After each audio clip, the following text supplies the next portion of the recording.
खेल संसार कार्यक्रम में सभी श्रोताओं का स्वागत है। श्रोताओं, खेल संसार कार्यक्रम में आज हम लेकर के आए हैं कुछ साप्ताहिक खेल गतिविधियां और बात करेंगे हमारे छत्तीसगढ़ प्रदेश की अंतर्राष्ट्रीय म्यू थाई की खिलाड़ी टिकेश्वरी साहू से।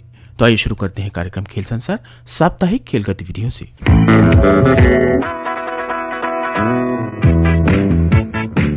वर्ल्ड चेस चैंपियनशिप में भारत के डी गुकेश और डिफेंडिंग चैंपियन डिंग लिरेन ने दूसरी बार ड्रॉ खेला है। दोनों के बीच चौथा राउंड ड्रॉ रहा। अब दोनों का स्कोर 2-2 से बराबर हो गया। 14 राउंड की चैंपियनशिप में 10 राउंड बाकी है। 5 चालों के बाद गुकेश 7 मिनट पीछे हो गए थे। 15वीं चाल में लिरेन ने 17 मिनट गंवा दिए और वे पीछे हो गए। 25 चालों बाद गेम ड्रॉ होने की कगार पर था और 42 बाजियों में मैच ड्रॉ हो गया।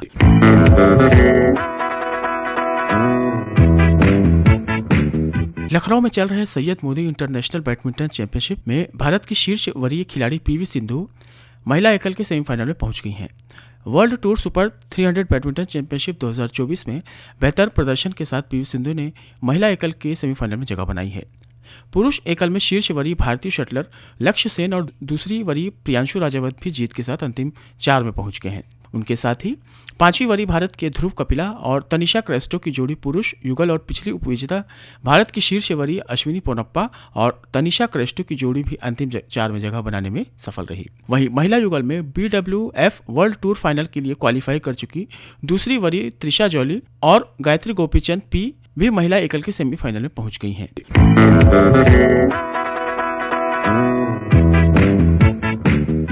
मध्य प्रदेश के SK क्रिकेटर क्लब और गुजरात क्रिकेट क्लब के बीच वनडे सीरीज 9 दिसंबर से शुरू हो रही है। इसमें सिलतरा धरसीवा के क्रिकेट खिलाड़ी को खेलने का मौका मिला है।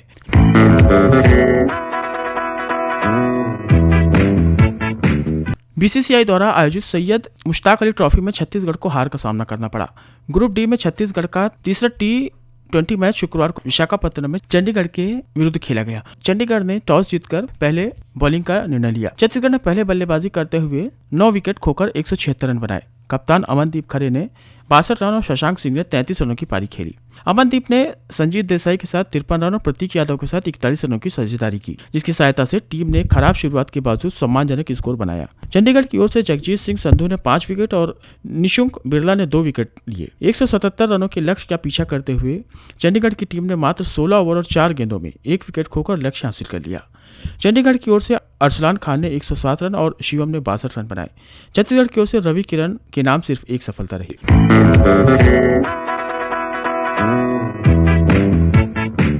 छत्तीसगढ़ बॉल बैडमिंटन संघ द्वारा राज्य स्तरीय सीनियर बॉल बैडमिंटन प्रतियोगिता, जिसमें महिला और पुरुष का आयोजन BSP ग्राउंड सेक्टर 4 भिलाई में 29 नवंबर से 1 दिसंबर तक आयोजित किया गया है, जिसमें महासमुंद जिले की महिला और पुरुष टीम हिस्सा लेंगी।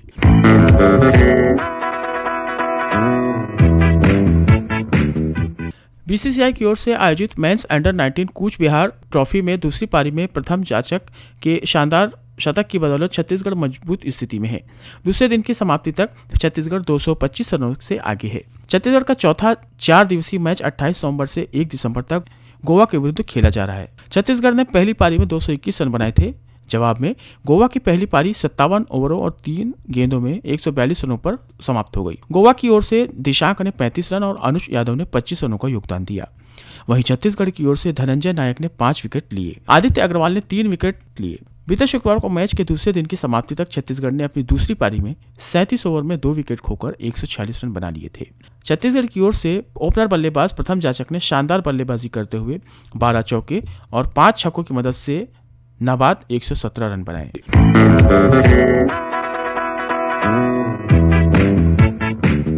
ये तो थी कुछ साप्ताहिक खेल गतिविधियां। श्रोताओं, आप चलते हैं भेंट वार्ता की तरफ।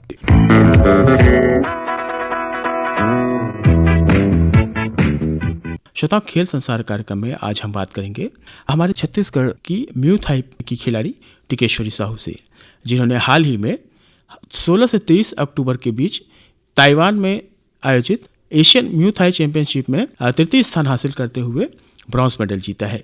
तो टिकेश्वरी जी, खेल संसार कार्यक्रम में आपका बहुत बहुत स्वागत है। आप सभी श्रोताओं का मेरा नमस्कार, जय जोहार। मैं टिकेश्वरी साहू, एक म्यू थाई अंतर्राष्ट्रीय खिलाड़ी, पदक विजेता, साथ ही मैं थाई बॉक्सिंग अंतर्राष्ट्रीय प्लेयर के साथ साथ थाई बॉक्सिंग अंतर्राष्ट्रीय रेफरी, मार्शल आर्ट की भी प्रशिक्षक। आप सभी को नमस्कार।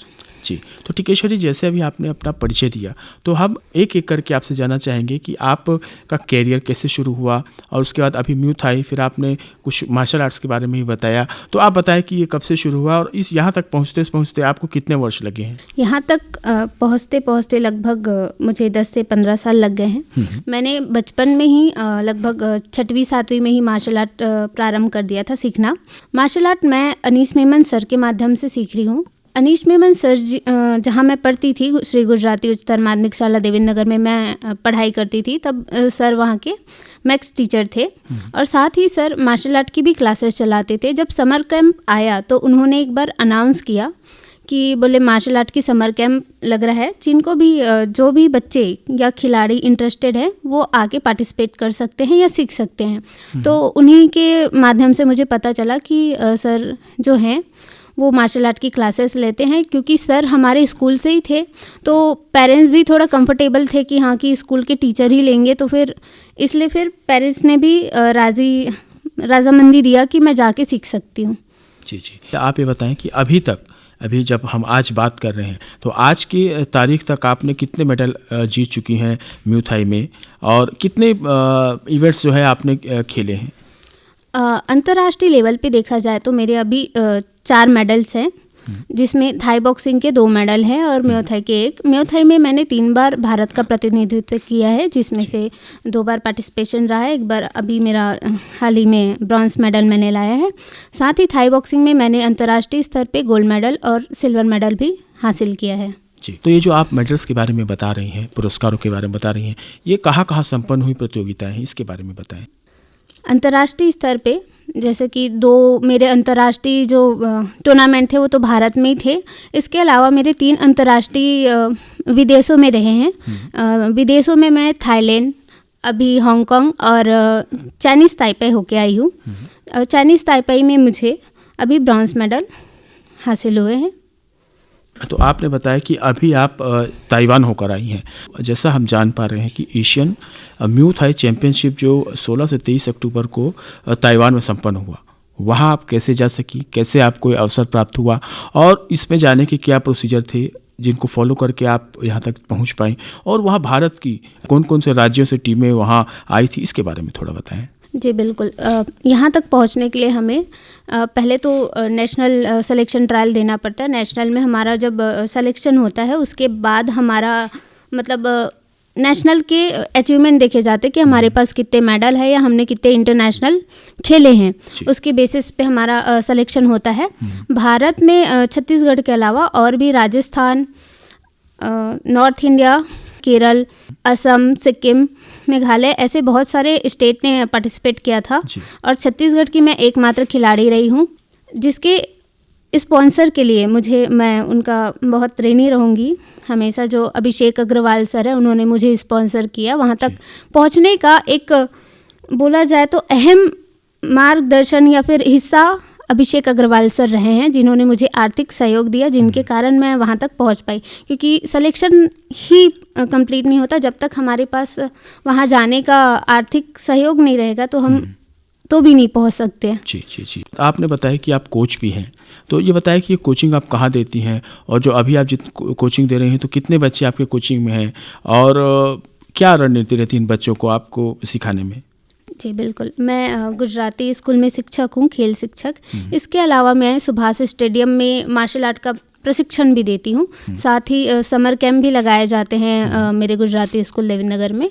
तो जब हम प्रैक्टिस कराते हैं तो हमारा अहम रहता है सेल्फ डिफेंस, कि बच्चा अपने आप को मतलब विपरीत परिस्थिति में कैसे अपने आप को बचा सकता है, निकाल सकता है। उसके बाद दूसरा हमारा रणनीति रहता है टूर्नामेंट्स।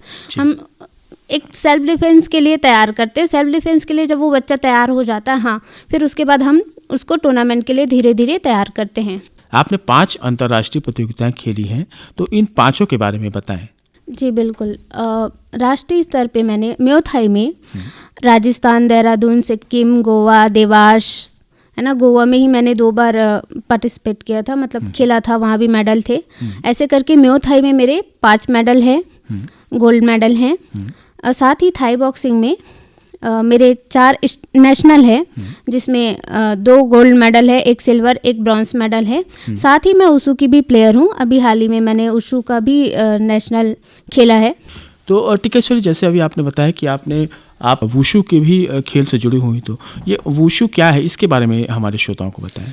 वुशु एक चाइनीज़ गेम है तो मार्शल आर्ट ही, क्योंकि हम बोलते हैं कि मार्शल आर्ट का जन्मदाता भारत ही है। वो अलग अलग देशों में जाके अलग अलग नाम से विकसित हुआ। मतलब मार्शल आर्ट चाइना में जाके वुशु के नाम से विकसित हुआ और वहाँ का नेशनल गेम है। वुशु में देखा जाए तो फिर डिफेंस और थ्रोइंग दोनों ही हैं। अटैकिंग, डिफेंस, थ्रोइंग सभी चीज़ें हैं। तो आप जैसे कि म्यू थाई से जुड़ी हैं, मार्शल आर्ट से जुड़ी हैं, और वुशु भी उसकी एक कला है, उससे भी आप जुड़ी हुई हैं। तो इन तीनों को मैनेज किस तरह करती हैं आप? जी बिल्कुल। मार्शल आर्ट देखा जाए तो लगभग सब में टेक्निक तो वही रहते हैं, बस थोड़ा सा पॉइंट सिस्टम जो है वो बदल जाता है। तो मार्शल आर्ट में मस्ट है कि आप फ्लेक्सिबल रहें, स्पीड रहें। तो उसके लिए मैं सुबह फिटनेस ट्रेनिंग करती हूँ, फिटनेस और फ्लेक्सिबिलिटी की, और शाम को जो रहता है वो मेरा पावर ट्रेनिंग रहता है, जिसमें पैडिंग वगैरह, बैक्स मारना, वो सब शाम को पावर ट्रेनिंग रहेगा। सुबह फ्लेक्सिबिलिटी और स्ट्रेंथनिंग का रहता है। जी, जैसे अभी आप म्यू थाई से जुड़ी हुई हैं, तो आप देखती हैं कि अभी जो नए जो बच्चे आते हैं जो म्यू थाई से जुड़ना चाहते हैं और जिनका इंटरेस्ट है म्यू थाई में, तो उस खेल को आप देखती हैं कि हम छत्तीसगढ़ में देख रहे हैं, तो कितने बच्चे उसमें रुचि दिखाते हैं और चाहते हैं कि वो हम खेलने बाहर जाएं, और उनको किन सुविधाओं की आवश्यकता पड़ती है यदि वो म्यू थाई खेलना चाहें तो? अभी वैसे देखा जाए, क्योंकि म्यू थाई अभी गूगल में आप सर्च करेंगे या फिर यूट्यूब पे सर्च करेंगे तो म्यू थाई बहुत अच्छा सा डेवलप कर रहा है। तो फिर ज़्यादातर लोग, अच्छा तो ये लगता है कि ज़्यादातर लोग म्यू थाई के नाम से सीखने आते हैं कि हमें म्यू थाई सीखना है। क्योंकि ज़्यादातर हम जब आते थे तब हम तो बोलते थे कि हमें मार्शल आर्ट सीखना है, कराटे सीखना है। हमें नाम नहीं पता थे कि थाई बॉक्सिंग भी कोई चीज़ होती, म्यू थाई या फिर वुशु, ऐसा हमें अलग अलग गेम का नाम नहीं पता था। हमें सिर्फ पता था मार्शल आर्ट और कराटे। तो अभी ये चीज़ अच्छा लगता है कि लोग पर्टिकुलर गेम का नाम बोल के सीखने आते कि हमें म्यू थाई सीखना है या फिर ये गेम सीखना है। तो ये अच्छा लगता है कि उनको मार्शल आर्ट के बारे में पता है, उनके फॉर्म्स के बारे में पता है। जी जी जी, बहुत अच्छी बात है। तो कार्यक्रम में चलते चलते टिकेश्वरी, हम ये जानना चाहेंगे कि आगामी चैम्पियनशिप्स कुछ होने वाली हैं, तो उसके लिए आपकी रणनीति कैसी है? या अंतर्राष्ट्रीय स्तर पर आप हो आई हैं 5 बार, तो आप अंतर्राष्ट्रीय स्तर के कौन से खेलों में आप चाहती हैं कि आप खेलें? बिल्कुल, मेरा देखिए पहला टारगेट जो है वो है ओलंपिक, जिसके लिए मैं नेशनल, इंटरनेशनल जो रिप्रेजेंट कर रहे हैं, ये हमारा रिकॉर्ड है ना। इन्हीं रिकॉर्ड के माध्यम से ही हमारा ओलंपिक में सिलेक्शन होना है। तो इसलिए मेरा मेन उद्देश्य ओलंपिक है। इसीलिए मैं ज़्यादा से ज़्यादा नेशनल और इंटरनेशनल रिप्रेजेंट करके ओलंपिक में अपनी दावेदारी मजबूत करना चाह रही हूँ। जी जी, बहुत अच्छी बात है। हम चाहेंगे कि आप ओलंपिक तक जाएं, छत्तीसगढ़ सहित हमारे पूरे भारत देश का नाम रोशन करें। इसी कामना के साथ खेल संसार कार्यक्रम में अभी हम बात कर रहे थे हमारी छत्तीसगढ़ की अंतर्राष्ट्रीय म्यू थाई मार्शल आर्ट्स खेल से जुड़ी हुई, और साथ ही म्यू थाई और वुशु जो इसी की एक शाखा है थाई बॉक्सिंग की खिलाड़ी से हम बात कर रहे थे, जिनका नाम है टिकेश्वरी साहू। तो टिकेश्वरी, खेल संसार कार्यक्रम में आपने हमारे श्रोताओं को जो जानकारी दी, अपने अनुभव साझा किए, इसके लिए बहुत बहुत धन्यवाद। खेल संसार कार्यक्रम से आज हमें यही अनुमति दीजिए। नमस्कार।